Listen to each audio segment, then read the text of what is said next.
Meow. Meow. Let's talk about air show coverage. And when I mean air show coverage, I'm not talking about flying necessarily in the air show, but it's going to an air show, going to an aviation event like a flight breakfast. What kind of coverage do you need for that? Typically, ground and flight coverage would cover you in the air, on the ground, while you're taxiing.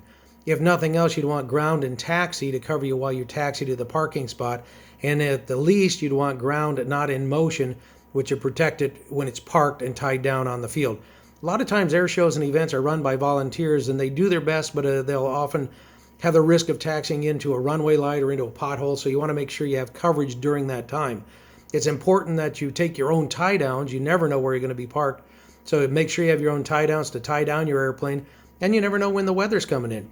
At Sun and Fun, there was tornadoes went down the flight line and through airplanes and tossed things all over the country. Oshkosh, it happens. High winds come around and heavy rain. So make sure you've got everything you need to make sure your airplane is safe. If you go to the air show, a lot of times the air show will want to be named as an additional insured.